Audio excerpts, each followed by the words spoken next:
Բարև ձեզ Սամվել, շնորհակալ ենք, որ եկաք մեր տաղավար այս եթերին, առաջին անգամ եք մեզ մոտ հյուր եւ մի քանի թեմաների հետ կապված կլսենք նաեւ ձեր խոսքը։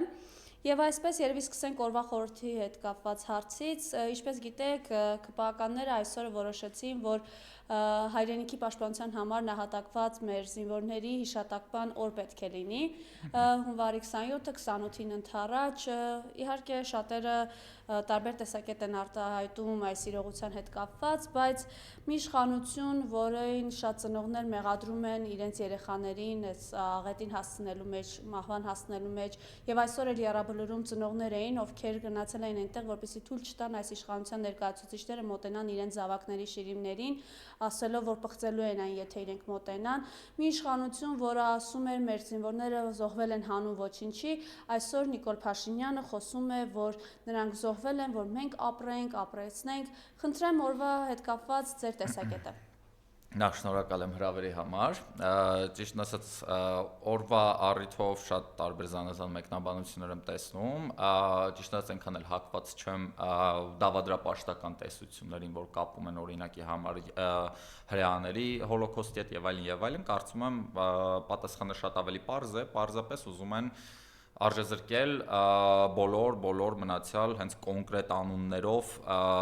հերոսներին, այսպես դարձնել նախ եւ առաջ մեր հերոս եղբայրներին, ովքեր նահատակվել են, պարզապես թիվ դարձնել, որովհետեւ ինչպես տեսնում ենք, այդ քարոզչությունն էլ գնում է, որ մենք օրինակի համար հանրային հեռուստատեսությամբ, համենայն դեպս ես իմ տեղեկություններով երկար ժամանակ է ոչ մի այդպիսի հաղորդումներ չի գնում, կարծես թե ուզում են մոռացության մատնել մեր հերոսներին, ուզում են մոռացության մատնել մեր հերոսական օրերը, որոնք կոնկրետ կապ ունեն որոշակի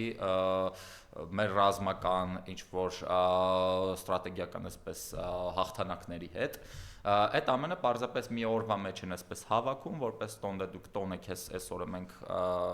այդ ամեն ինչը տոնում ենք, ով որ նահատակվել է, լղոզելով տոնը, լղոզելով բոլոր հերոսներին, իրենց անունները, ովքեր նահատակվել են, պարզապես արժեզրկել ամեն բան, ինչ վերաբերվում է մի հարց էլ տվեցիք, ճիշտ ասած ծնողների այնտեղ լինելու առիթով, ես այսպես ասեմ, Իմիջիայլոց դա մի վայր է եռաբլուրը, որտեղ մենք հիշում ենք, որ իրենք որտեղից մեր հերոսացին ծնողներին, կարմիր բերետավորները ուղղակի ձեռքու ոտքից բռնած ներողություն բարս համար, բայց հենց այդպես էր, քարշ էին տալիս հենց իրենց զավակների շիրիմների մոտից։ Այդպիսի ամոթալի տեսարաններ ենք ականատես եղել ու դա շատ ցավալի է, ես այսպես ասեմ, երբ որ Նիկոլ Փաշինյանը սկսում է խոսել նահատակներից հերոսներից, ես կուզեմ հիշեցնել ձեզ, որ դեռևս ամիսներ առաջ նա ասում էր մի սրբադասեք բանակը, նա ասում էր, որ հերոսությունը պիտի առօրեականացվի, նա կոնկրետ այսպես քարոզչական պատերազմ էր հայտարարել մեր հիմնասյուների դեմ, մեր հոգևոր արժեքային հիմնասյուների դեմ, այն ամենի դեմ, ինչ հայ ազգին որպես այդպեսին հենց ազգ է պահում, այդ սպառողական հասարակություն վերջնականապես դառնալու ձեռձ է պահում, բայց քանի որ Նիկոլ Փաշինյանը հասկացավ, որ այդ փուլում ինքը չի կարող դրա դեմ, որովհետև ցանկացած դեպքում ինչքան էլ լինի հասարակության մեջ մի շերտ, որը ադրբեջանական բենզին է լցնում, հասարակության մեջ ավելի մեծ, ավելի լայն շերտեր կան, որոնք հանուն արժեքների, ոնց որ նախ 90 դրամի համար չեն վաճառում արժեքներ, չեն վաճառում նահատակների հիշատակը ու պատրաստ են պայքար տանել այդ արժեքների համար, ու ես պետք է ասեմ, որ այդ հասարակության շերտը այնքան շատ է, որ Նիկոլ Փաշինյանը նահանջեց այդ քարոզչությունից, սկսեց առավել բանկ, ոնց ասեմ, արդեն սկսեց այն լույսով իրեն ներկայացնել, որ ինքը բանակի համար է, ինքը այս նահատակների համար է, ու սկսեց արդեն ոչ թե ասել այդ քարոզչությունը փոխվեց ինչ-որ բայ, եթե նկատել եք, ոչ թե քարոզչությունը սկսեց գնալ այն մասով, որ ինչի համար են, որ զոհվել, այլ գնաց համար, որ զոհվել են, որ մենք քանի որ պետք է ասեմ հասարակության մեջ մենք ինչքան էլ էս պահի դրությամբ ծանր աղետալի շրջանում գտնվենք, ինչքան էլ այո մեր հասարակության մեջ ցավալիորեն լինեն մարդիկ, ովքեր ադրբեջանական բենզին են լցնում, բայց կան նաև հասարակության մեջ շերտեր, իրենք շատ ավելի շատ են, մենք ավելի շատ ենք, ովքեր որ ոչ մի դեպքում պատրաստ չեն հրաժարվել բանակը նախ սրբադասելուց, մեր հերոս նահատակներին սրբադասելուց ու իրենց հիշատակը վառ պահելուց, այսինքն այդ արժեքային այդ արժեքները տրորել արդեն ես շատ ուրախ եմ, որ այն բազային բանը կա մեր մեջ, որ մենք թույլ չենք տալիս, դրա համար է փոխվել քարոզչությունը։ Թե չէ Նիկոլ Փաշինյանի մեջ մեծ բան չի փոխվել, ինքը ինչ պետք է, որ բային պետք է կասի։ Ինքը մեր աչքերի մեջ կնայի սկզբում մի բան կասի, հետո մի 5 րոպե հետո մեր աչքերի մեջ նայելով ուրիշ բան կասի, բայց 3-4 բանը կմտածի։ Ոնց որ նորմալ է։ Նիկոլ Փաշինյանը։ Քանի որ ասացիք, որ իրենք թիրախային խփում են մեր արժեքներին, մենք հիմա տեսնում ենք, թե ինչպես են իրենք հայ առաքելական եկեղեցու դեմ այս արշավը իրականացնում։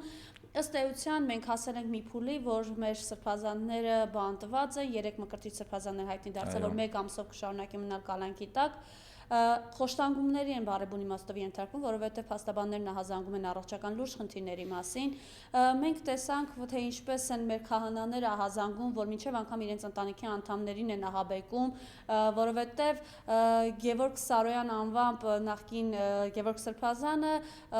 այս քաղաքականությունն է որոշել տանել եւ մասացյոտնի թեմը նորից փորձում է բռնազավթել, այսպես ասենք։ Խնդրեմ այս մասով ձեր տեսակետը եւ ըստ էության իրենք եւ իրենց խմբակը որտեղ մտնում են, շատերն ասում են հենց այդ եկեղեցիները փոխվում են եւ մինչեւ անգամ երբ որ քահանաներին սպառնում են, որ կողպեկները կջարդեն, սա արդեն, չգիտեմ, հասնում են ինչի եկեղեցի փակելուն։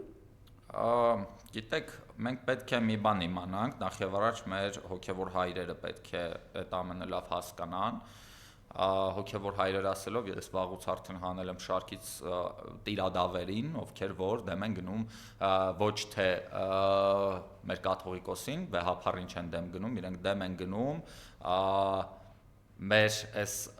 ժառանգաբար սերնդեսերունդ փոխանցված արժեքներին, նրանք դեմ են գնում բոլոր սերունդներին, նրանք դեմ են գնում բոլոր Գարեգին երկրորդից առաջ եղած կաթողիկոսներին, այդ ամբողջ մեր պատմությանն են դեմ գնում, այսինքն եթե իրենք մտածում են, որ թաքնվել են նրա հետևում, որ ասեն, մենք միայն կաթողիկոսի դեմ ենք, որովհետև ինքը տարածում է վատ բարքեր եւ այլն, դա ընդհանրապես վատ արդարացում է, շատ վատ արդարացում է, որովհետև եթե դա իսկապես այդպես լիներ, եկեք նայենք մնացած այն 10 տիրադավերին ու իրենց մասին զանազան պտտվող լուրերին, ոնց որ եթե մենք իրոք հավատանք, որ եղել է օրակարգը հոգևոր նորոգումը, մենք լրիվ այլ իրավիճակի հականատես կլինենք։ Նախ ես կուզեի ասել, որ եթե իրոք հոգևոր նորոգման օրակարգ ունենալ Նիկոլ Փաշինյանը, նա տնից չեր հանի այս ամբողջ կռիվը, մեզ չեր դարձնի ամբողջ աշխարհում ծաղրի առարկա, նա պարզապես կկանչեր վեհափառին, իր հետ զրույց կունենար, կարծում եմ այդ հարցերը կլուծեին այսպես շատ փակ միջավայրում, շատ լուր միջավայրում, բայց նաև ուզում եմ ձեր ուշադրությունը այն կողմի վրա տանել, որ Նիկոլ Փաշինյանը իր խոսքը այսպես կոչված ճակերտավոր հոգևոր նորոգման ընթացքում մի 100 անգամ փոխել է։ Սկզբում ասում էր, եթե ես ուզեի ինտրիգներ ստեղծել, ես այնտեղի եպիսկոպոսներին իմ կողմ կքաշեի, բայց ես քահանաների միջոցով ման, այսինքն սկզբում ժողովրդի միջոցով արեց, այսինքն պետքա մեծ բանաներ, չէ, ժողովաներ Էջմիածնի կենտրոնում։ Չստացվեց, հետո սկսեց սիրաշահել քահանաներին, քահանաներով էլ չստացեց, այսինքն սկզբի համար մի հատ Ստեփան կարողացավ իր կողմ քաշել, որ շատ կասկածելիորեն, ես ընդհանրապես գիտեք շատ այսպես պրագմատիկ եմ ամեն ինչին նայում, բայց անկեղծ ես որ սկսում եմ նայել, որ համեմատություն են դնում Ստեփան Ասատրյանի ու Հուդայի նկարների միջև, ես էլ սկսում եմ ինչ որ շատ նման են էլի իրոք։ Հա, որից հետո արդեն երբ որ քահանաների միջոցով չստացվեց, որ պետքա 10,000-անոց ցույց անեին Հովանավանքում, դա էլ չստացվեց, արդեն եպիսկոպոսներին սկսեցին իրենց կողմ քաշել, դա էլ չստացվեց։ Այսինքն անընդհատ, եթե ես համոզմունք ունեմ, խնդիրը հոգևոր նորոգումն է, ապա Նիկոլ Փաշինյանը պետք է ունենար կարմիր գծեր։ Իսկ նա ամեն ինչ անում է, այսինքն իր սևեռվածությունը դեպի եկեղեցին, դեպի եկեղեցու այդ կոնկրետ վեհափառին, որ վեհափառին հանելու միջոցով նա կսկսի արդեն եկեղեցի ներսից իր մարդուն կդնի ու արդեն կսկսի այդ խայտարակ բաները, որ մենք կտեսնենք ամենտեղ, որտեղ Նիկոլ Փաշինյանը ոտք է դնում։ Այսինքն մենք տեսնում ենք, որ սա ոչ թե հոգևոր նորոգման մասին է, այդ ամեն ինչ դրա մասին է խոսում։ Սա ընդհանրապես նրա մասին է, որ Նիկոլ Փաշինյանը նպատակ ունի ուզուրպացնել նաև եկեղեցին։ Գիտեք, մի բան էլ ավելացնեմ, ճիշտն ասած Նիկոլ Փաշինյանն անընդհատ պնդում է, որ ինքը այսպես շատ թունդ հավատացյալ է, չէ, հավատավոր զավակ ու ինքը այնքան նվիրված զավակ է, որ հենց ինքն է գլխավորում այս շարժումը։ Այսինքն դա ինքը որպես վարչապետ չէ, արդեն չէ, որպես վարչապետ էլ արդեն ինքը սկսեց երևալ, այն ժամանակ ասում էր բան եմ։ Հա, քաղաքացի եմ։ Հա, ես որպես Հայաստանում ապրող մարդ, ով որ շփվել է, այսպես իրոք եկեղեցու զավակների հետ, որ իրոք իրենք նվիրված հավատացյալներ են, ու ճիշտ ասած իրենց մեջ եթե մի մարդ լիներ, ում ընտանիքի անդամները թեկուզ գետ փոքր շփում ունենային այլ եկեղեցիների հետևորդների հետ, չգիտեմ, այսպես շատ ուղիղ ասեմ, տնից դուրս կհանեին։ Այսինքն ես գիտեմ, որ իրապես այդ ջերմեռանդ հավատացյալները, ովքեր որ իրոք նվիրված են դրանով են ապրում, իրենք պարզապես չէին հանդուրժի նման բան, բայց մենք տեսնում ենք, որ պարոն Փաշինյանի ընտանիքում կամ մնացած ծեսերի այդ ընթացակարգերին հավատարիմ լինելը, օրինակ ոնց կարող է հավատավոր քրիստոնյան եկեղեցում ամուսնացած չլիներ, հասցնք, օրինակ օրենքով կարող են, չէ, չգիտեմ, այնտեղ նպաստի հարց լինի կամ չգիտեմ այլ հարց լինի, ասես հա, օրինակ, այդպես էլ է, շատ է լինում, բավական տարածը, բայց ինչպես կարող է իրական քրիստոնյան, հայ քրիստոնյան եկեղեցով ամուսնացած չլինել։ Այդ այլ հարց է։ Կամ եթե գնում ես եկեղեցի, ինչու ես վարչական ռեսուրսով գնում, այլ ոչ թե քո ընտանիքի անդամներով։ Այսինքն այստեղ մենք տեսնում ենք, որ եթե մի քիչ ուշադիր մարդ նայի, կհասկանա, որ այս ամբողջ գրոհը եկեղեցու նկատմամբ մեկ նպատակ ունի եկեղեցին շարքից հանել, այսինքն եկեղեցին իրեն հպատակեցնել ու հետագայում թե ինչ պլաններ ունեն արտաքին ուժերն ու Նիկոլ Փաշինյանը եկեղեցու մասով, այդ արդեն ոնց որ բարդ չի գլխի ընկնել, այսպես ասենք։ Բայց այստեղ մենք անելիք ունենք մեր մասով, որովհետև ըստ էության մենք որ ասում էին կաթողիկոսը թողես անի թողեն, ոչ, կաթողիկոսը ուժ չի, քաղաքական ուժ չի, ինչ որ ռեսուրս չունի։ Կաթողիկոսի ուժը, ռեսուրսը, ասենք, հայ ժողովուրդն է, եւ չնայած ի պատիվ մեր շատ հայրենակիցների, նաեւ վերջերս Տալինում մենք տեսանք, որ մեր արժանապատիվ հայրենակիցը ուղղակի հիշեցրեց մեր Սարգիսը։ Այո, մեր Սարգիսը հիշեցրեց այն միջազգային, խայտարակությունը, որին մենք բախվել ենք այս իշխանության օրոք, ադրբեջանական երգով Փաշինյանի շնորհակալություն են հայտնում։ Մենք էլ այս մասով իհարկե անելիք ունենք, չպետք է հանգիստ նստել, որովհետև մենք տեսնում ենք, արդեն դուք ձեր խոսքում ասացիք, եթե Նիկոլ Փաշինյանը չունի կարմիր գծեր, ինքը ամեն ինչի ունակ է եւ այս բանալին պետք է հակազդեցությունն էլ տեղին լինի, պաշտպանելով հայ առաքելական եկեղեցին, հավատավոր ժողովրդին եւ հայ մարդուն։ Խնդրեմ այս մասով ձեր խոսքը։ Նախ կուզեի ջերմ բարևներս ուղղել Սարգիսին, ապրի ինքը, գիտեք, այստեղ հենց հարցը նրանում է, որ մենք բավականին արդեն տեսել ենք այնպիսի բաներ, չէի ասի շատ ենք տեսել, բայց քիչ էլ չենք տեսել, որ մի հոգին դուրս է գալիս, ամբողջ այսպես խումբ մի քանի 100 մարդու դիմաց ու իր ցույց է տալիս իր դժգոհությունը, ցույց է տալիս իր անհաշտությունն ու անհամաձայնությունը ու նաև Սարգիսը նույնը արեց իր գործերով ու պետք է ասեմ հենց դրանից էլ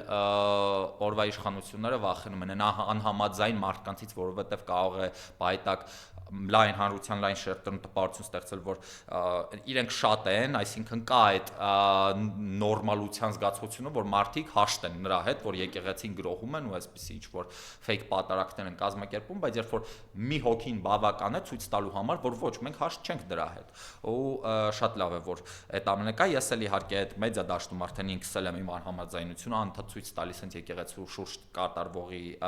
մասով, ու մեկ էլ մի բան էլ ասեմ, ճիշտ ասած, ես կուզեի այն հոգևոր հայրերին դիմել, ճիշտ է, մի քիչ լեզուս չի պտտվում իրենց հոգևոր հայր ասել, ովքեր որ գնացել են, խմբվել են Նիկոլ Փաշինյանի շուրջ, եկեք ասեք։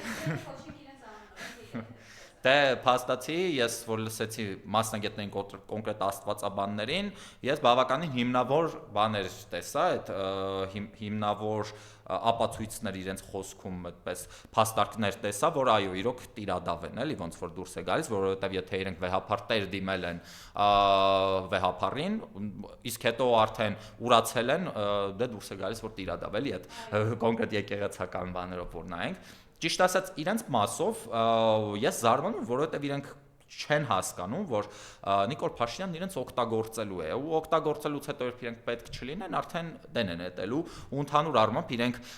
ոնց որ ես չեմ հասկանում, էլի արդյոք այն մարդիկ, ովքեր հասել են այսքան մեծ եկեղեցական պաշտոնների, որ կարծում եմ պիտի ճանապարհ անցած լինես, իրենք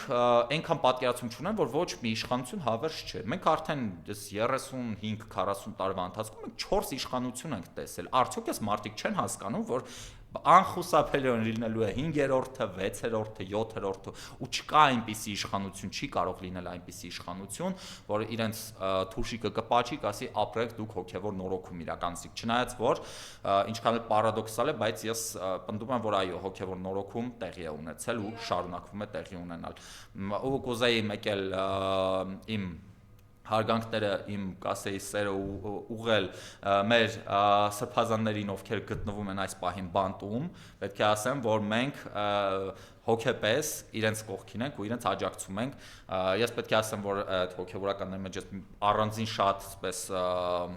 հարգանքով պատկառանքով այսպես վերաբերվում եմ Միքայել Սրբազանին, ով ինձ համար հայ հոգևորականի, հոգևոր հոր, այսպես օրինակն է, լավագույն օրինակն է, ցավոք սրտի այսօր նա խղճի բանտարկյալը գտնվում է բանտում ու պատահական էլ դա չէ, քանի որ նա ազգային առաջնորդ է, նա ազգային առաջնորդներից է, ով այսօր կարող է իրավիճակ փոխել ու ցավոք սրտի նա այսօր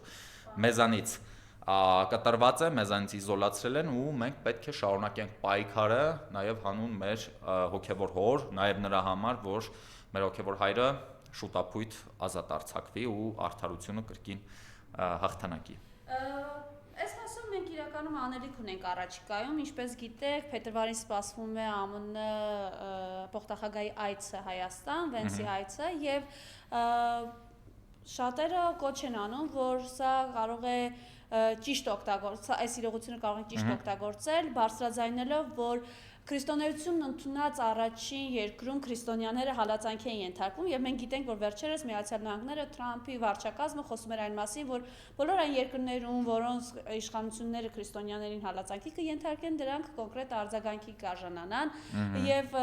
մեր երկրում են քաղբանտարկյալներ 30-ից ավել եւ ունենք Բաքվում մեր ռազմագերիները, որոնք խոշտանգվում են։ Խնդրեմ։ Նայեք, մենք այնպիսի ժամանակներում ենք ապրում, որ այլ ազգերի առաջնորդները կարող են ինչ-որ հայտարարություններ անել ու ուղղակի անել հայտարարություններ, այսինքն պարզապես որ հենվենք նրա վրա, որ Թրամփը խոստացել է, որ քրիստոնյաներին պաշտպանելու է, չեմ կարծում, որ այնքան էլ ճիշտ մոտեցում է, քանի որ ինչպես տեսնում ենք, Թրամփը արդեն իր ընկեր է կոչում Նիկոլ Փաշինյանին, այն առումով, որ շահեր ունի Թրամփը Հայաստանում, ոնց որ ակնհայտորեն շահեր ունի, այնպես որ հույս ունենալ, որ Թրամփը այդպես կոչված ընկերության դեմ կգնա, շատ այսպես քիչ հավանական եմ համարում, այստեղ խնդիրը մի քիչ այլ տեղ է, կարծում եմ, որ հա պետք է օգտագործել, իհարկե պետք է օգտագործել, տեսել եմ համացանցում, որ որոշակի ոնց կարծես թե բաներ կա, օրակարգ է ստեղծում նրա շուրջ, որ հենց Բաքվում պահվող մեր պատանդների համար սկսենք ինչ-որ օրակարգով այսպես շարժումներ, ես համաձայն եմ, որ պետք է այդ շանսն օգտագործել, ընդհանուր առմամբ ոչ թե հենց Վենսին ինչ-որ մեսեջ հղելու համար, այլ պարզապես այդ պահին արևմտյան մեդիաների ուշադրությունը լինելու է Հայաստանի վրա, մենք կարող ենք ինչ-որ այսպես փոփոխություն անել, թե չէ ոնց որ բավականին լավ ուսումնասիրած լինելով հենց Վենսի կենսագրությունը իր տեսակը, պետք է ասեմ, որ ինքը այն սենտիմենտալ տեսակը չի, այսինքն իր բանին խղճի ձայնին հասնել, ոնց որ չեմ կարծում, որ իր տեսական է, ինքը շատ պրագմատիկ, շատ ուղիղ ու սառնասիրտ մարդ է, ինքը հաստատ չի հուզվի այն պատմությունից, որ մենք պատանդներ ունենք Ադրբեջանում, բայց Թրամփի ճակերտավոր ընկերը իրականում բռնաճնշումներ է իրականացնում Հայաստանի ներսում։ Ըստ ձեզ իրենք չգիտեն։ Իրենք շատ լավ գիտեն դրա մասին, ես ենթադրում եմ, իրենք կանաչ լույս են տվել դրա համար։ Մենք տեսանք նաև այսպես թրուսիկ աչքի տակով տեսա, որ արդեն ԵԽԽՎ կարծեմ ինչ-որ հայտարարություններ արել հենց եկեղեցու մասով, ինչը էլի շատ մտահոգիչ է։ Մենք տեսնում ենք, որ այո Նիկոլ Փաշինյանը կոնկրետ ազգային շահերի մեր ունեցած իզիջումների հաշվին կարողանում է պայմանավորվածությունների գալ, նաև կարողանում է համոզել կոնկրետ արևմուտքին այն մասով, որ տեսեք, եթե ես չլինեմ, գալու է ռուսամետ իշխանություն, ոնց որ այդ խաղաքարտը խաղացնելով կարողանում է շատ բաներ կորզել, այն մյուս կողմից հենց Թրամփի հետ, այսպես ասենք, բիզնես պայմանավորվածություններ ձեռք բերելով մեր ազգային շահի հաշվին կրկին կարողանում է շատ պայմանավորվածությունների գալ իրենց հետ ու շատ բաներում իրենց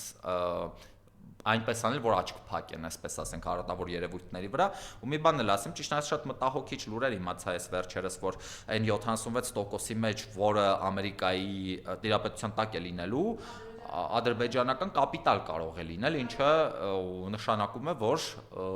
դա պարզապես աղետ է։ Դա պարզապես աղետ է։ Եթե դա իրականություն է, չեմ կարող պնդել, որ դա իրականություն է, ժամանակը ցույց կտա, բայց եթե դա իրականություն է, ապա դա աղետ է։ Դե բաց աղբյուրներով գալիս է այդ ինֆորմացիան, որ կոնկրետ Միացյալ Նահանգները բանակցում են ադրբեջանական կապիտալի հետ եւ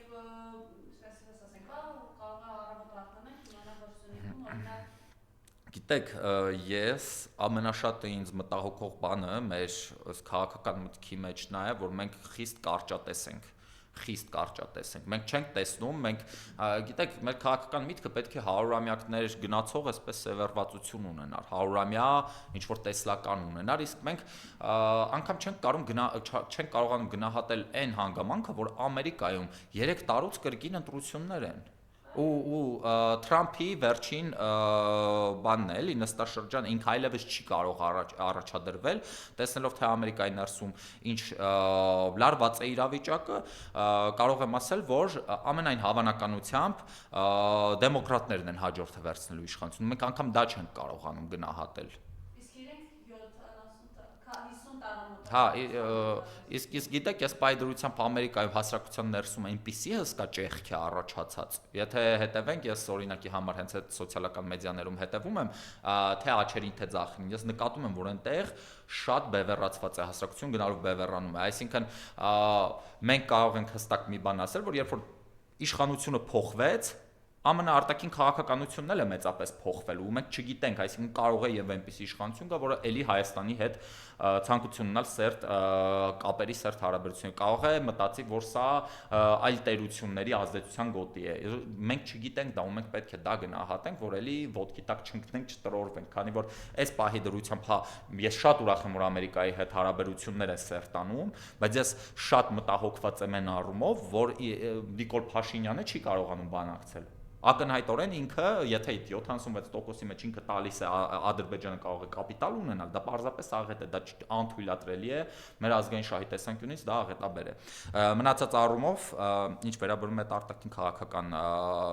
հեռանկարին, կուզեի ասել, որ մեզ 360 աստիճանի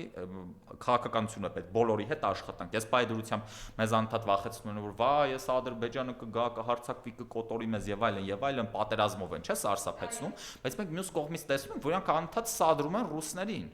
Այսինքն ես ուզում եմ հասկանալ, ես ինքս պատերազմի կողմնակից չեմ, ես մասնակից եմ պատերազմի, կամավոր մասնակից եմ, ես գիտեմ պատերազմը ինչ բան է, ես չեմ ուզում պատերազմ լինի, բայց եթե պատերազմ պիտի լինի, իհարկե պիտի կռվես, ինչ պետք անց։ Հիմա հարցը ինչին է գնում, որ այս մարդիկ սարսափած են Ադրբեջանից, ինչ լինում այսպես վախեցած, կզած Ալիևի բոլոր պահանջներն անում են, բայց երբ որ հերթը գալիս է արդեն Ռուսաստանին, то դրանք ով են, ու սկսեց, ասենք, այնպես են Ռուսաստանին մտցնում են։ Հա, հենց գնում եմ, ես սկսում եմ։ Ով ասեց 5-րդ, ով ասեց որ հիբրիդային պատերազմը, ով է։ Հա, բայց գիտեք, հենց շատ հետաքրքիր հիբրիդային պատերազմի թեման էլ է շատ հետաքրքիր։ Այ օրինակի համար մեր Արցախի հայերի, այն նույն հայը, ինչ ես եմ։ Ոնց որ տարբերությունը ընդհանրապես գոյություն չունի, ես չեմ դնում տարբերություն, Արցախի հայը այդ նույն հայն է։ Ես Վանից եմ արմատներով, Ապարանից եմ արմատներով, այլ տեղերից հազարավոր էսպես շատ բոլորս ինչպես բանից, այս մարդիկ Արցախից են արմատներով, դա է տարբերությունը մեր, թե չէ մենք նույն հայն ենք, կուզեի ասել ու իմ ջերմ ողջույնները մեր Արցախահայության ուղարկել, կրկին իրենց թիրախավորել են, ստորաբար են թիրախավորել, այդ հիբրիդային պատերազմ իրենք ինչը սիրում են կոչել դրա շրջանակներում են, որ վիդեո չէ տարածեց մի իշխանական քարոզիչ բաներ, որ ինչ որ վիդեոյի մեջ ինչ որ սխալ տեղեկություն է գալիս, որ $20 միլիոն են ստանում ղեկավարները նախկին Արցախի թե ինչ, ու գիտեք, այնպիսի մի վայնասուն բարձրացրին այդ թեմայով, որ ու երևում էր, որ սրանով էլի փորձում են հասարակությանը տրամադրել, էլի ստեղծել են բանը, ասում են այդ Ղարաբաղյան կլան ու կարելի է մտածել, որ եթե եղել է իրոք Ղարաբաղյան կլան, կարելի է մտածել այդ 150,000 արցախցիները բոլորը այդ կլանի անդամ են եղել, բոլորը օգտվել են։ Հա, հիմա այսինքն իրանք այդ բանը օգտագործելով, ես այսպես ասեմ, հիմք կա այդպիսի բան ասելու, որովհետև եղել են իրոք մարդիկ, ովքեր որ, չգիտեմ, կոռուպցիայով են զբաղվել եւ այլն, բայց իրենք վերցնում են դա, կոնկրետ եթե այդ խնդիրն ունեք, կոնկրետ թիրախային ասեք, այս մարդը անունը տվեք, ոչ թե այդ ամբողջը տարածեք 150,000 մարդու վրա ու ասեք, եթե Արցախից է հայը, ուրեմն ինքը վсё, բանը Ղարաբաղցի, Թալանչի եւ այլն,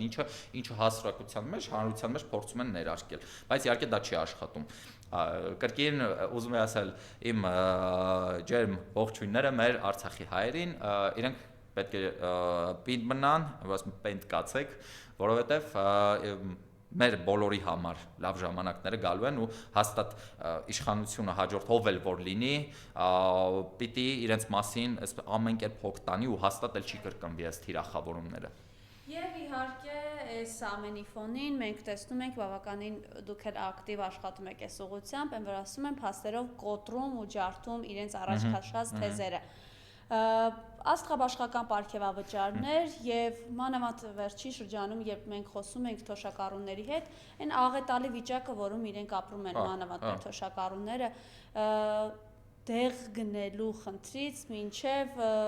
տարական սնունդ ապահովելու հարցը, որտեղ սարսափելի գնաճ է, մենք բոլորս էլ ապրում ենք մեր երկրում եւ տեսնում ենք այդ գնաճը ու մեր մաշկի վրա զգում ենք։ Եվ իրենք ստանում են միլիոնների պարգևավճարներ, երեք հայտնի դարձավ, որ գլխավոր դատախազը News-ի տեղեկություններով միայն 25 թվականի դեկտեմբեր ամսին մոտավորապես 2 միլիոնի պարգևավճար է ստացել, դա չի հերքվել դատախազության կողմից։ Խնդրեմ հիմա դուք ինչ կարող եք առանձնացնել այս աղքատությունը, սովի մատնված մեր հայրենակիցները, տնավեր մեր արցախցիներն ու միլիոնավոր պարգևավճարներ։ Եկեք մի հատ ընդհանուր բանի մասին խոսենք, այդ պատկերի մասին տնտեսական։ Ես մի բան ասեմ, ճիշտ ասած, ուզում եմ ասել, որ ֆինանսների նախարարներ չեն, որ ասում են մենք խիզախություն ենք արել, որ այսպիսի բան ենք արել, սխրագործություն, էլի։ Ժամանակի չէ, պետական պատկերն ինչից եք նայում, որ կրկնակի ավելացել, ժամանակի ինչ-որ միլիարդ են, հիմա կրկնակի ուրիշ միլիարդ է։ Այ գիտեք, դա այնքան երկար թեմա է, ես մի օր կարծում եմ, որ կարելի է մի հատ լեկցիա պատրաստել այդ թեմայով, ինչի է սա վտանգավոր, որովհետև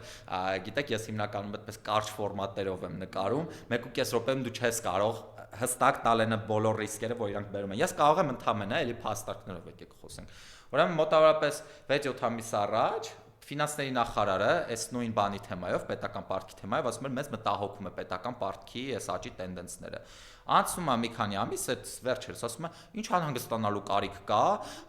ամեն ինչ նորմալ է, հետո ասի Fitch ռեյտինգը բարձրացրել է, ոնց որ թե ինչ որ այսպիսի բաներ։ Հիմա խնդիրը գիտեք ինչու՞մ է, մտահոգվելու կարիք իհարկե կա, որովհետև այս տարի մեր պետական պարտքը կաճի հավելյալ 536 միլիարդ դրամով սկզբնական, այսինքն 1.4-ից 1.5 միլիարդ դոլարով։ Ընդհանուր առմամբ այս մեր պետական պարտքի սպասարկման համար մենք այս տարի վճարելու ենք 560 միլիարդից ավելի, այսինքն շատ կոպիտ ասեմ, մենք ինչքան պարտք վերցնելու ենք, ամբողջը տալու ենք պարտքի սպասարկման, նախորդ պարտքերի սպասարկման ու մի բան էլ ավել։ Մի քիչ է մեր բյուջեից ենք տալու, եթե շատ կոպիտ հաշվարկով ասեմ, այսպես է դուրս գալիս։ Այսինքն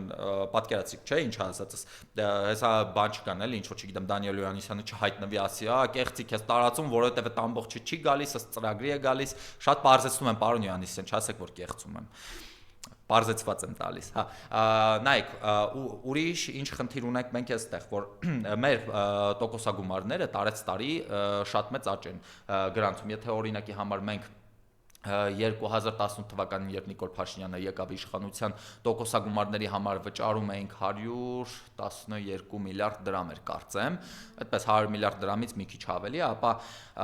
2024 թվականին արդեն 300 միլիարդ դրամից քիչ ավելի ենք վճարել, մենք այս տարի արդեն ըստ իմ հաշվարկների 350 միլիարդ դրամ ենք վճարելու, այսինքն գրեթե էլի 1 միլիարդ դոլար, այդ պատկերացեք միայն տոկոսագումարին,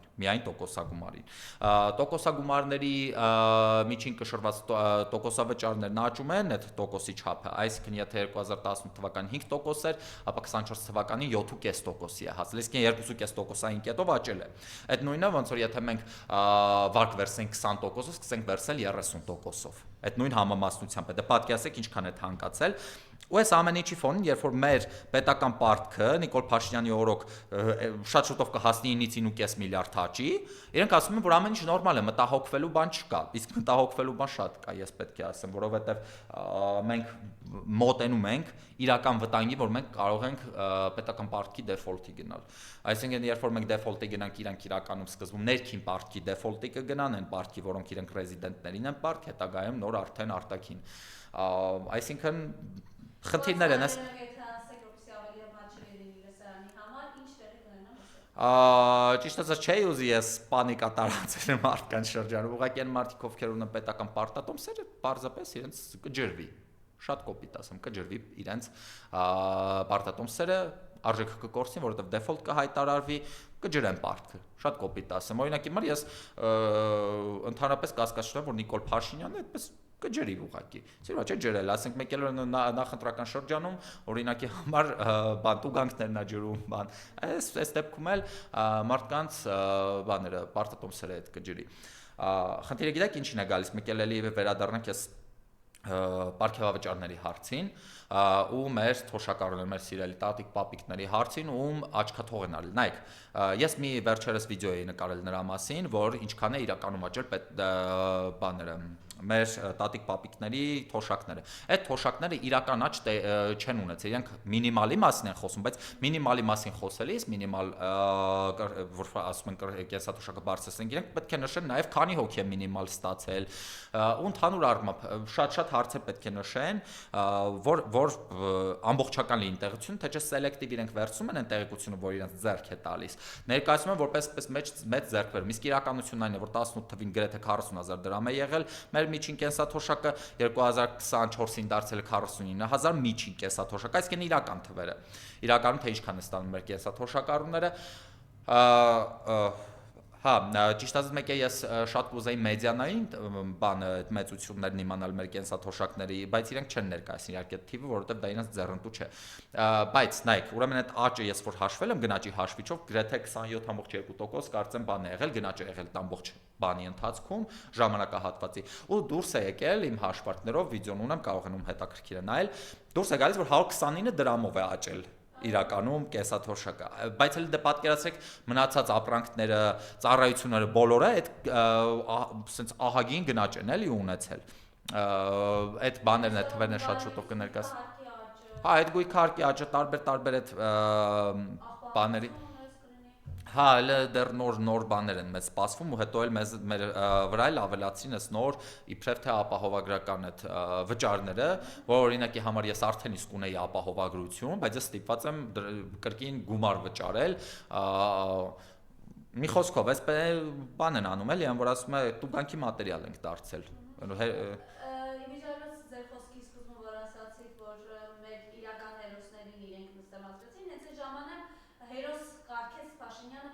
Այո։ Բայց մեզ հերոս հարկատուներից եք երթում։ Դե բա գիտեք հերոս լինելը հեշտ է, պետքա զրկանքների գնաս, պետքա սխրագործություն դա պետքա լինի, գիտեք հենց դրանում է ամբողջ հարցը։ Նիկոլ Փաշինյանը մեր գերագույն գլխավորը, ինքը մեզանից հերոսներ է սարքում, պետքա քերթես, պետքա զրկանքների գնաս, բա հերոսը ուղղակի հերոս չի լինում։ Դրա համար էլ հերոս հարկատուներ ենք։ Մի խոսքով, իսկ մեր ինչ վերաբերում է մեր տատիկ պապիկներին, կենսաթոշակառուներին, ես պետք է ասեմ իհարկե ծանր ժամանակներ են ու իրենք իհարկե կասեն, որ Հայաստանում փողի խնդիր չկա, բայց Հայաստանում կա փողի խնդիր, շատ լուրջ փողի խնդիր կա, ավելի սրվելու այդ փողի խնդիրը, բայց մյուս ու շատ ծանր է լինելու, ցանկացած ուժի համար ծանր է լինելու այդ կենսաթոշակների հարցերը լուծել։ Բայց պետք է մի բան արվի, էլի պետք է ինչ-որ միջոցներ գտնվեն, պետք է ինչ-որ ելք գտնվի, որովհետև պատկերացրեք անընդհատ գնաճ է տեղի ունենում, մեր տատիկ պապիկները նույնքան թոշակ են ստանում, ինչքան համարժեքը նույնքան է, ինչքան որ ստանում էին 6-7 տարի առաջ էր սրանք վերցրին իշխանությունը, բայց իրենց վերցնելուց հետո 27%-ից ավելի գնաճ է տեղի ունեցել ընդհանուր։ Պատկերացնում եք, այսինքն այս մարդկանց գնողունակությունը այդքանով ընկել է։ Այդ շատ միջինացված եմ ասում, պարոն Յանիսյան, չկախվեք բառերիցս։ Հա։ Բայց ինքը ասում է, որ 10,000 դրամ ավելացրի, խառնվեն իրար, թոշակառուները չեն իմանալ ոնց ծախսեն։ Հա, դե գիտեք, իրենք, հա, ես մի բան կառաջարկեի, եկեք գիտեք ինչ անենք, քանի որ թոշակառուները 10,000-ը չգիտեմ ոնց ծախսեն, եկեք թոշակառուների թոշակները 10%-ով կրճատենք, տանք իրենց պարգևավճար է դրան, որ իրենք իմանան ոնց ծախսեն ու հետո էլ այդ իրենք են չի ասում իրենք խիզախ քայլի են գնացել ու իրենք պետք է ուզում եմ նշել այդ որ ասում են որ լավ մասնագետի պետք է լավ վճարես, ես ամբողջությամբ համաձայն եմ, բայց լավ մի րոպե դուք եք այդ լավ մասնագետները, հազար անգամ կներեք այդ մի խոսքով հասկանում եք էլի, եթե մենք իրոք իմանայինք, որ այն մասնագետներն ովքեր որ մեր բարեկեցության մասին են մտածում, ովքեր որ մեր համար ստեղծում են անվտանգ միջավայր, մեր համար ստեղծում են այսպես թափանցիկ լավ, այսպես տնտեսական պայմաններ, չգիտեմ էլի, ստեղծում են դատաիրավական թափանցիկ համակարգ, ես ընդհանրապես ես միայն կողմ կլինեի, կասեի քիչ եք տվել պարգևավճար, որովհետև այդ 3 միլիարդ դրամը այդքան գործի համար շատ քիչ է։ Ու կպահանջեի ավելին տալ ու համոզված եմ, որ հայ ազգը առնվազն դեմ չէր լինի, բայց եթե մենք տեսնում ենք, որ մենակ քարոզչություն, այսինքն իրենք բառերով, այսպես, չգիտեմ, մեծ բաների են հասել, իսկ իրականության մեջ երբ որ սկսում ես ուսումնասիրել փաստերն ու թվերը, երևում է, որ դատարկություն, փուչ, սնա մեջ, միայն, ասենք, քարոզչությամբ մարդկանց համոզել, որ իրենք գործ են արել։ Իսկ իրականում ես ձեզ պետք է ասեմ, որ ծանր է լինելու տնտեսական իրավիճակը, գնալով ավելի ծանրանալու է ու դրա համար կան օբյեկտիվ ու սուբյեկտիվ պատճառներ, որոնց հետո կանդրադառնանք արդեն։ Բայց նույն թոշակառուներին ի պատասխան Ալեն Սիմոնյանն ասում է թոշակ բարձրացնողները պետք է լավ հագնվեն։ Մենք պետություն ենք ներկայացնում։ Իդեպ Ալեն Սիմոնյանը ինձ դատի է տվել, ես էլ ասում կարծում եմ էլ մարդ չմնաց, որ դրա մասին չգիտի։ Նայեք, ես հա, մեկ էլ հա ճիշտ է, մարդ էլ չի մնացել, Ալեն Սիմոնյանը դատի չի տվել։ Համաձայն եմ, ես չգիտեմ, կարող է Ալեն Սիմոնյանը դրա համար էլ հենց դատի է տալի, որ լավ հագնվի, որովհետև բավականին մեծ բաներ էլ է պահանջում, բայց ես պետք է ասեմ, որ այդ նաև նպատակ ունի մարդկանց լրացնելու ազատ խոսքի իրավունքը մարդու լրացնելու, մարդկանց ճնշելու, քաղաքական ճնշման գործիք է Ալեն Սիմոնյանի ձեռքին դարձել էս բաները, դատական հայցերը, ինչևէ, խոսենք այդ բաների մասին, որ ասում է պետք է լավ հագնվի։ Ես համաձայն եմ, հա, պետական պաշտոնյան պիտի լավ հագնվի, բայց եթե պետությունը գտնվում է մի իրավիճակում, եկեք մի օրինակ բերեմ, ճիշտ ասած լսել եմ պատմաբաններից եմ լսել, մոտավորապես պատմության բան է էլի ներկայացնում առաջին հանրապետության ժամանակով կարծեմ Արամ Մանուկյանն էր, չէ, որ պետք է ինչ-որ գործուղման գնար ու բյուջեից, այսպես կառավարությունից փող էր խնդրել, որ վերարկու առնի։ Հետո որ ինչ-որ դեպքեր տեղի ունեցել չեղարկվել էր, ինքը վերարկուն կարծեմ բան էր արել, կրկին վաճառել էր, ասել էր ինձ պետք չի, որովհետև կոնկրետ դրա համար էր պետք։ Գիտեք, ես մոտեցումա պետությանը։ Այսինքն, եթե քո պետությունը մի այնպիսի իրավիճակում է գտնվում, որ քո պետական պաշտոնյան չի կարող իրեն բրենդային հագուստ թույլ տալ, ու ընդհանուր առմամբ կարծում եմ պետք չէ էլի պետական պաշտոնյայի հագուստը լինի բրենդային, պետք է լինի կոկիկ, մաքուր, պետք է լինի շատ այսպես հա, այդ ներկայացուցչական, բայց ասենք պարտադիր չի լինի Dior-ի կոստյում օրինակի համար։ Չեմ ասում, որ ինչ-որ մեկը Dior-ի կոստյում է հագնում, բանի համար եմ էլի ասում, մի հատ չասեն, դա զրպարտվում ենք Dior-ի կոստյումներ չենք հագնում։ Ասած ինչու՞ է, որ այստեղ այդ մոտեցումն է ու ամենևին էլ կոստյում գնելու համար անհրաժեշտ չէ 3 միլիոն դրամի պարգևավճար կամ 9 միլիոն դրամի պարգևավճար, որովհետև շատ ներկայացուցչական, այսպես ասեմ, շատ գեղեցիկ կոստյում կարող ես գնել 150,000 դրամով օրինակ։ Այդքանով էլ կարող ես էլի, այսինքն լավ հագնվելու համար պաշտոնյայի աշխատավարձը կարծում եմ, որ հիմա լրիվ բավարար է, եթե մակարդակով նայենք, մի բան էլ շատ է իրանց շատ է այդքան աշխատավարձ։ Ես լինեի կիսով չափ կկրճատեի իրանց աշխատավարձերը անկեղծ։ Եվ իհարկե վերջին հարցը այս թեմայով, ինչու են հենց այսպիսի վերաբերմունք ցույց տալիս իրենք թոշակառուների նկատմամբ, մանավանդ որ հիմնավոր փաստեր կան, որ հենց այս թոշակառուներն են եղել նաև իրենց ընտրողները մեծ մասը։ Ինչու այսքան մեծ հաշվով ատելություն է սա, մեծ հաշվով սա զրկակների ենթարկել է այդ մարդկանց։ Նայեք, որ ասում եք փաստերը ցույց են տալի, հստակ փաստեր կան, որ հարցախույզերը ցույց են տալիս, որ հիմնականում տարվող քաղաքականության հետ ու օրվա իշխանության հետ ավելի շատ այդպես համակրում են ու իրենց քաղաքականությանը աջակցում են հենց թոշակառուները 65-ից բարձր տարիքով մարդիկ, ինչը նույնպես ունի իր պատճառները, հետագայում մեծ թեմա է մի քիչ։ Մի կողմ դնելով պատճառները, գիտեք, նայեք, մենք այսպիսի մի իրավիճակի ենք հասել, իրենք, եթե տեղ լիներ բարձրացնելու, օրինակի համար այդ հնարավորությունը լիներ, կարծում եմ իրենք կբարձրացնեին, իրենք չունեն այդ հնարավորությունը, որովհետև իրենք այս վերջին 7-8 տարվա ընթացքում այնքան պարտք են մեր գլխին լցել, այնքան են բաները, որ այս Ես կարող եմ բացատրել ինչի են պարգևավճար ստանում, որովհետև Դե այդ դեպքում օրինակի համար թոշակառուները իրանք կասեն մենք ունենք 455,000 թոշակառու, իսկ պարգևավճար ստանում են, ընդունենք, քանի հոգի են ստանում, մի 100 հոգի են այդքան ստանում, թե ավելի շատ կլինեն իհարկե, բայց ամենայն դեպս նայեք, այստեղ ես ասեք բացատրեմ հիմքը ինչու է դրա գտնվում, համաձայն մի շատ լավ հեղինակի։ Ինչ վերաբերում է թոշակառուների թեմային, այդ բեռը մի հատ էլ վերցնել, նայեք, իրանք արդեն բյուջեն, ոնց որ եթե ուզում են մեծացնել, պետք է մեր հարկերը արդեն բարձրացնել։ Ինչին իրենք տեսնում են, որ ակնհայտորեն հասարակությունը արդեն հոգնել է իրենց հարկեր վճարելուց, որովհետև այդ հարկերը մենք չենք տեսնում ուր են գնում։ Այդ մի հարց է։ Օրինակի համար ես կարող եմ ասել հարկեր ուր են գնում, եթե գնաք բանի այգով քայլեք, ինչպես էր այդ այգին կոչվում, անունը մոռացել եմ, այդ արտաքին գործերի նախարարության դիմացի այգին նոր քայլում եմ։ Այո, այնտեղ օրինակ այո, այդ դիմացը Վարդանյանների բաներ են, լույսեր են, չէ՞, այնտեղ կախած ինչ-որ Christmas market էին սարքել, նայում եմ, այս լույսերը, որոնք այնտեղ կախած էր, փրտիկ արած գետնին ա գցած։ Ու գիտեք, երբ որ մենք հարց ենք տալիս, թե ուր ա գնում այսքան պետական պարտքը ոնց ա հավաքվում, ես կոնկրետ այդ բանը ցույց կտայի, որովհետև մանր քիչ, այսպես մանր բաները իրար վրա են հավաքվում, դառնում է մեծ պետական պարտք։ Այդտեղից է առաջանում ու երբ որ իրենք այսքան շատ վատնումներ ունեն, այսքան ծախսել են, այսքան բան են իրենց վրա հավաքել, հիմա իրանք կամ պետք է կտրուկ աճացնելու հաշվին պետական պարտքը թոշակառուների թոշակը բարձրացնեն կամ մեր հարկերի հաշվին պիտի բարձրացնեն։ Երկու դեպքում էլ իրենք շահած չեն, իրենք ավելի շատ կկորցնեն, քան կշահեն այդ դեպքում։ Դրանից էլ իրենք ոնց ասեմ, այսպես բան իրավիճակում են հայտնվել, էլի պատային իրավիճակ իրենք չգիտեն ինչ անեն, որովհետև Հա իհարկե վատնող, անպատասխանատու, իրենց ոչ սրտացավ,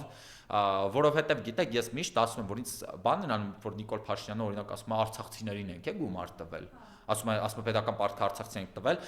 նախ էսի մի ինդիկատոր հասարակությունը լրիվ կողմ է արցախցիներին բան անելուն, օգնելուն, այդ լրիվ էր ցույց տալիս, որովհետև ինքն էլ այդպես արդարանում էր դրանք, բայց ես կարող եմ թիվը բերել, ուրեմն բոլոր ծրագրերով մինչև 2024 թվականի վերջ, ես ուսումնասիրել եմ թվերը, չէ, կներեք, դա նույնիսկ 2024-ի վերջ չէ, 2025-ի 9 ամիսը մինչև 2023-ի տեղահանումից 360 միլիոնից քիչ ավելի են տվել դոլար։ Ու այն էլ մեծ հարց է, ես չգիտեմ, չեմ կարող ասել այդ դրսի օգնությունն էլ է մեջը, թե այդ իզուտ հենց բյուջեից է եղել, թե այդ պետական պարտքի հաշվին է եղել, որտեղ մենք կհիշենք, որ ահագին օգնություն էլ է եղել դրսից ու Սփյուռքից էլ է օգնություն եղել, մի խոսքով։ Բայց մի հետաքրքիր բան ձեզ ասում, ուրեմն 2023 թվականին, երբ որ Արցախահայերը տեղահանվում էին, ուրեմն կարծեմ 48 միլիարդ դրամ են հատկացվել իրենց օգնությանը, այդ փաստացին, բայց գիտեք ինչքան է սկզբում պլանավորված եղել։ Ընդհանրապես 2 միլիարդ դրամ։ Այսինքն իրենք պատրաստվում էին, այստեղից էլ գալիս են, որ ասում են հասարակության մեջ բանկա չեն, որ ասում են չէ, դե գիտեք, իրենք բան չեն, արցախատյաց չեն, իրենք բան չեն, արցախահայերի նկատմամբ այդ որ ատելության խոսք է տարածվում, այդ իրանց հետ կապ չունի։ Հա, օրինակի համար, այտենց ու այդ ամենավատ բանը չի, ինչ որ իրենք Արցախի հայերին ասել են։ Ես ուզում եմ ասել, իրենց նպատակը եղել էր այնպես անել, որ արցախցիները հեռանան Հայաստանից, որ այն որ ասում է գլխից էլ ազատվեն, գլխացավից էլ։ Որովհետև օրինակ 2 միլիարդ դրամով դուք Արցախից այդ պահի դրությամբ տեղահանված 120,000 մարդուն, իսկ դրանից առաջ շատ ավելի մարդիկ չեն վերադարձել, չէ՞ որ թիվը անդադ փոքրացնում են։ Լավ, ընդունենք 120,000, 120,000 մարդու 2 միլիարդ դրամով ոնց էիք օգնություն ցուցաբերելու, բայց հետագայում քանի որ հանրությունը հստակ ցույց տվեց, որ պիտի մեր հարկերի հաշվին այո արցախցիների պայման ստեղծվի, դրանից հետո նոր փաստացին ոնց որ այդքան դարձավ, էլի իրանք ստիպված հաշվի նստեցին հանրության կարծիքի հետ, որովհետև իրենք երբ որ տեղը գալիս է, իսկական չեն կարող էլ չնստել հաշվի, այսպես։ Շնորհակալություն։ Ես եմ շնորհակալ։